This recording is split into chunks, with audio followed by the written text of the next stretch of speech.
There are paintings that seem to contain an entire universe, a mirror of life and time where art contemplates itself.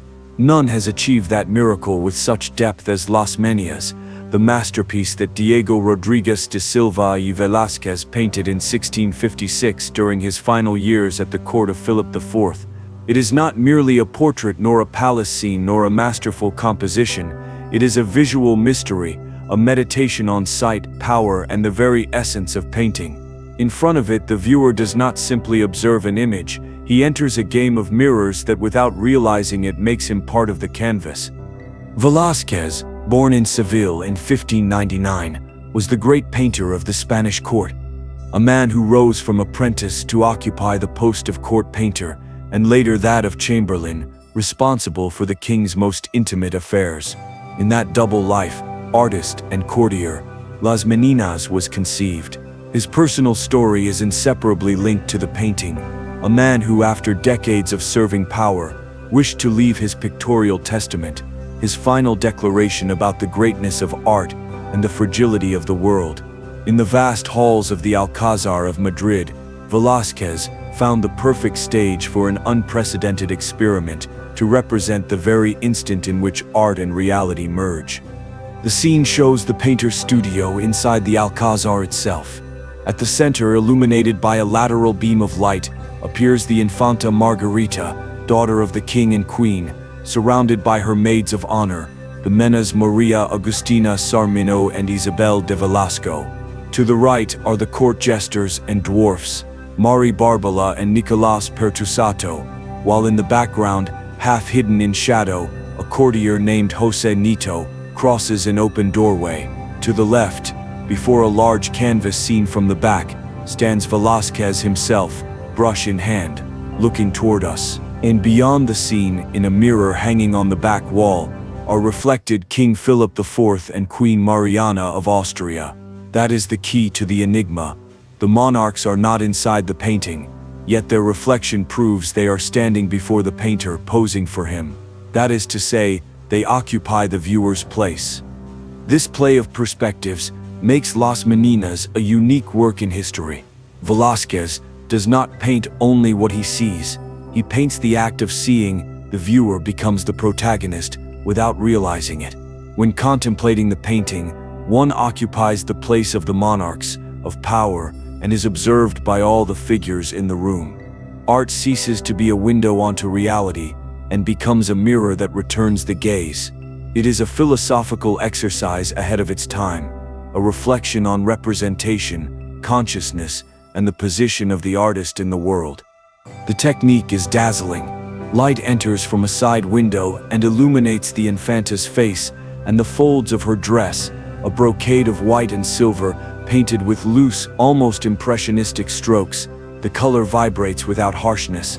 The atmosphere is airy. The volumes melt into the penumbra. Velázquez uses a reduced palette, grays, ochres, blacks, whites, but with it he creates a breathing space, a living one. In the shadows one can guess at objects, hanging paintings, open doors. Space multiplies into infinity.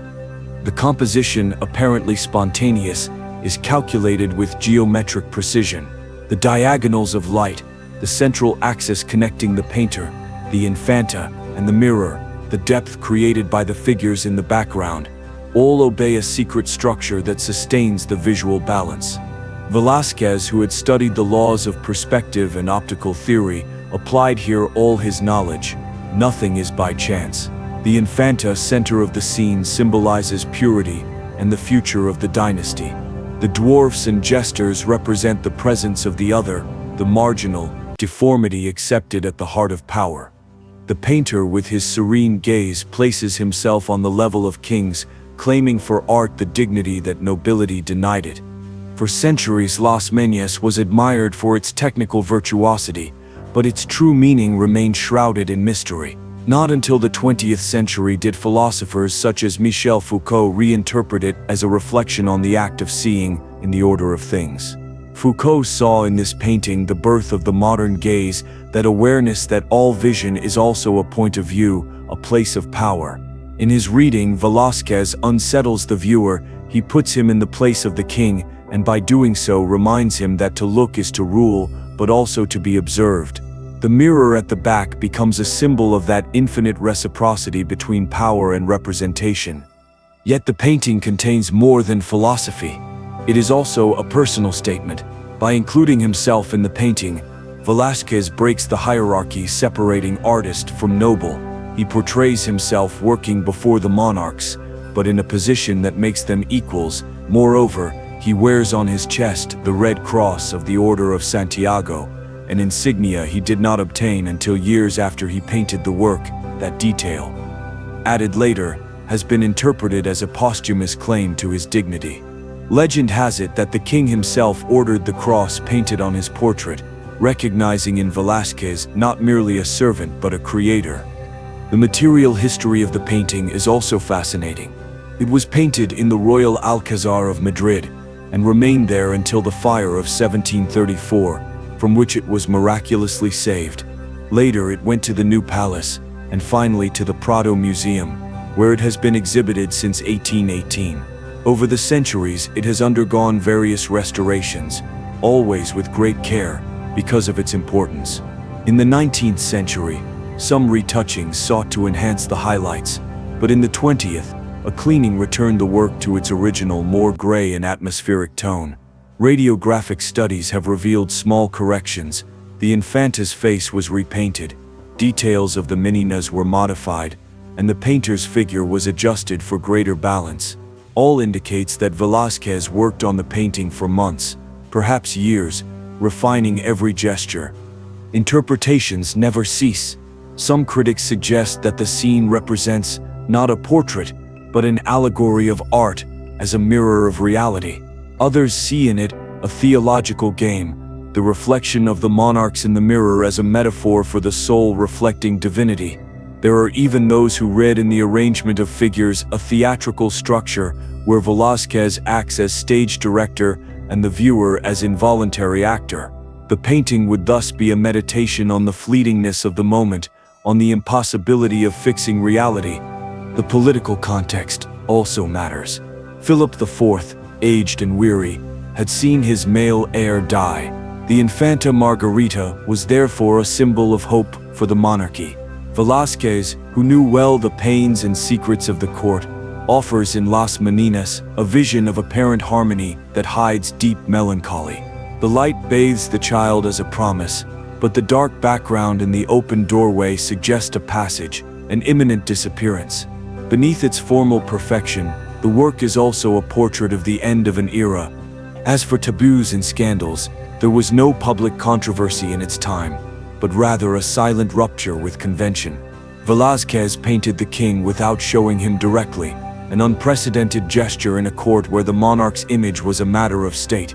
He also included servants and jesters on the same plane of dignity as the royal family. It was a discreet act of subversion, camouflaged under the elegance of protocol. The nobility of the 17th century was not accustomed to being observed as equals, and Las Meninas forced them to see themselves reflected among those who normally remained invisible.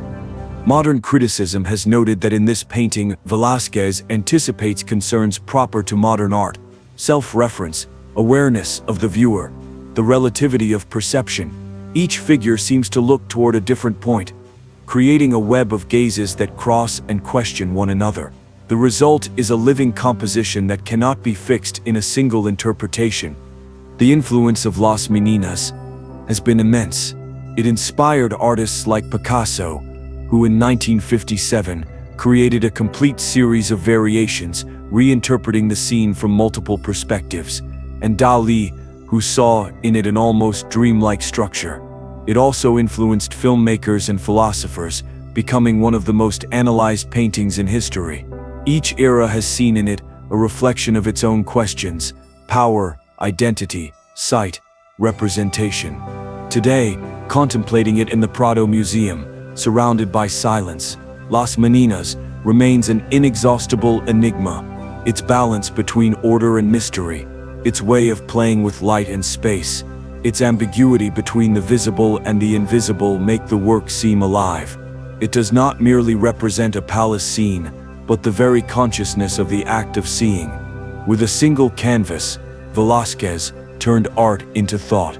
He looks at us from the past, brush in hand, reminding us that every gaze creates the world it contemplates, and that the observer is also observed.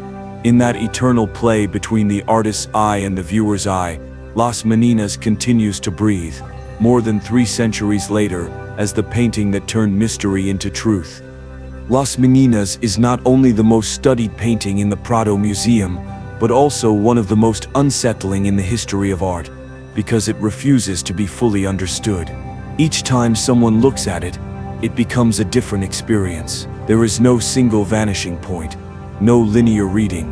There is instead a constant play of crossed gazes, visual silences, suggested presences, and powerful absences. Velázquez constructed here something that goes beyond painting, a philosophical staging of the human condition, of how we look and how we are looked at, of the role of art in building reality. The first thing that strikes the viewer when standing before the canvas is the sensation of being inside the space. Velázquez makes one feel as though just entering the room, that the figures have turned because they noticed our presence. The eyes of the Infanta Margarita are directed forward with the innocence of someone who does not fully understand why she is being watched. The Minas seem to pause their movement for a second. The painter himself looks at us from the far left, as if measuring our reaction. At that moment, the viewer ceases to be a visitor and becomes part of the scene. The painting no longer represents something, it makes it happen. The depth of the painting is a technical marvel. It is created not only by geometric perspective, but by light.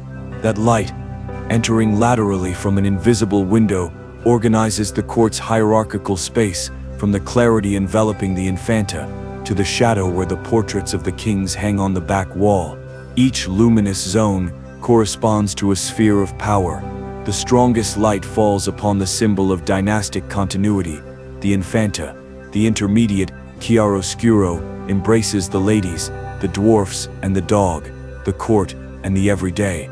And in almost total darkness remains the background, where the courtier, José Nito, opens a door toward another dimension, a door many have interpreted as the exit from reality or the entrance to consciousness. That open door is one of the great mysteries of art, a threshold letting air, time, and thought flow. The mirror's reflection at the back is the philosophical heart of the painting. In it appear the monarchs, but they are not within the represented space. They are outside, in the viewer's place. Thus Velázquez establishes a paradox. We occupy the seat of power.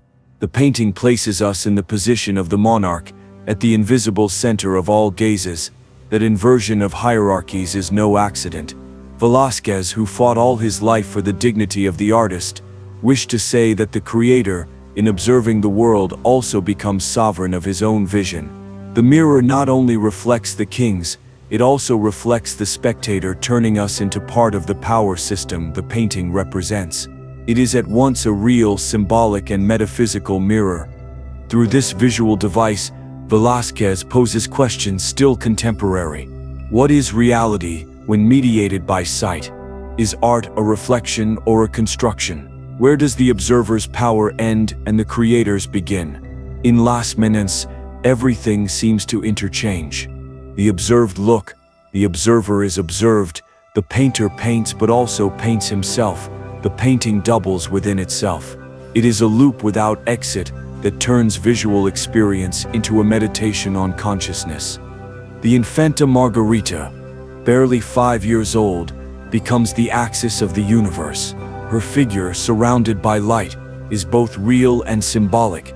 Childhood, purity, the continuity of lineage, but also innocence imprisoned within protocol. If one looks closely at her face, there is a trace of melancholy in her expression, as if she sensed the destiny history would grant her, to be sent years later to Austria, to marry for reasons of state, to die young, to become another sacrifice of monarchy. Velázquez seems to intuit this. He places her at the center, surrounded by adults who serve and contain her, yet she looks outward, toward the space we occupy. It is a gaze that seeks to escape the canvas, a gaze not yet tamed by the weight of power. Around her, the secondary figures come alive. The Minas are a portrait of service, but not of servility. Maria Agustina bends with a small jug of water, a gesture of delicacy and respect. Isabel de Velasco on the other side stands upright, hands suspended in the air, an attitude between duty and affection. The dwarf Pertusato, gently nudging the huge mastiff with his foot, introduces a note of humanity, of silent humor. Mari Barbala, with her direct gaze, becomes the viewer's conscience. In her face there is dignity, weariness, and lucidity. Her presence breaks the ideal of beauty and reminds us that even at the heart of power there is room for the different. Velázquez himself, by including his own figure, performs a gesture that forever changed art history. He does not show himself as a servant, but as an equal.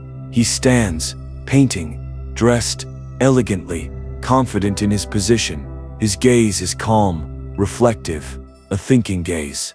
With one inclusion, the artist rises above his time. He is no longer the executor of a portrait, but the author of a vision of the world.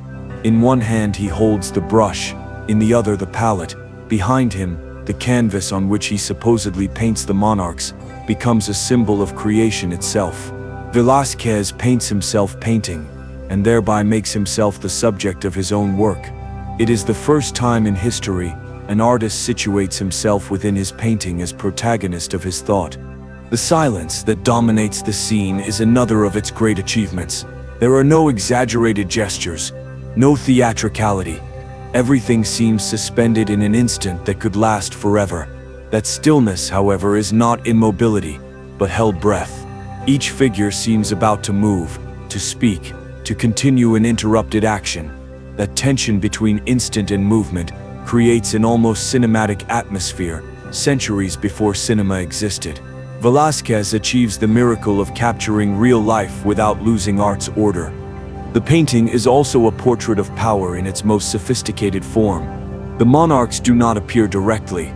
They are suggested, reflected, absent, and present at once. That gesture implies veiled criticism. Absolute power has become distant, intangible. It no longer governs by presence, but by representation. In that symbolic absence lies an observation about the decline of the Spanish Empire, a realm that still displayed splendor but already showed cracks of exhaustion. Velázquez, with subtlety, transforms the scene into a political metaphor, a court gazing at itself, prisoner of its own ceremony. Modern studies have revealed that beneath the surface there are traces of corrections, moved figures, compositional trials. Velázquez experimented with the placement of each character until achieving perfect balance between chance and intention. That balance gives the painting its sense of naturalness. Nothing seems forced. Everything seems to occur spontaneously, as if the artist had opened a window onto the real world. Yet it is a perfect illusion. Every centimeter is deliberate. That blend of rigor and fluidity is the secret of his genius. The symbolic meaning of the work has been explored from every angle. Some interpret it as an allegory of art, as mirror of life, others as a reflection on mortality and the passage of time. In the dark background hang two paintings representing myths of Athena and Arachne, stories of rivalry between the goddess and the human weaver. That detail is no accident. It comments on the conflict between divinity and art, between power and creation. By placing those images in the background, Velázquez seems to say that human painting, his own, can rival that of the gods. Las Meninas also reflects the social structure of its era, a rigid hierarchy where everyone has an assigned place. But within that rigidity, Velázquez introduces cracks, the closeness between characters, the dialogue of gazes, the humanity permeating each gesture dismantle the distance between the powerful and the servants. In Velázquez's world, all are, for an instant, equals before the gaze. That humanization of the courtly environment was a silent revolution, a poetic form of resistance within the system that sustained him. The painting's restoration has always been a matter of concern. In the Prado's conservation studios, experts discovered how layers of varnish applied in past centuries altered the original tonality, darkening the backgrounds and changing the light. In recent restorations, part of its silvery gray atmosphere has been recovered, that soft glow Velázquez achieved by layering almost transparent glazes. The canvas, more than 3 meters high and nearly 3 wide, continues to astonish by its scale, not only its physical size, but the conceptual immensity it contains. If observed closely, everything in Las Meninas is built on the contrast between visible and invisible. The mirror shows what is not there.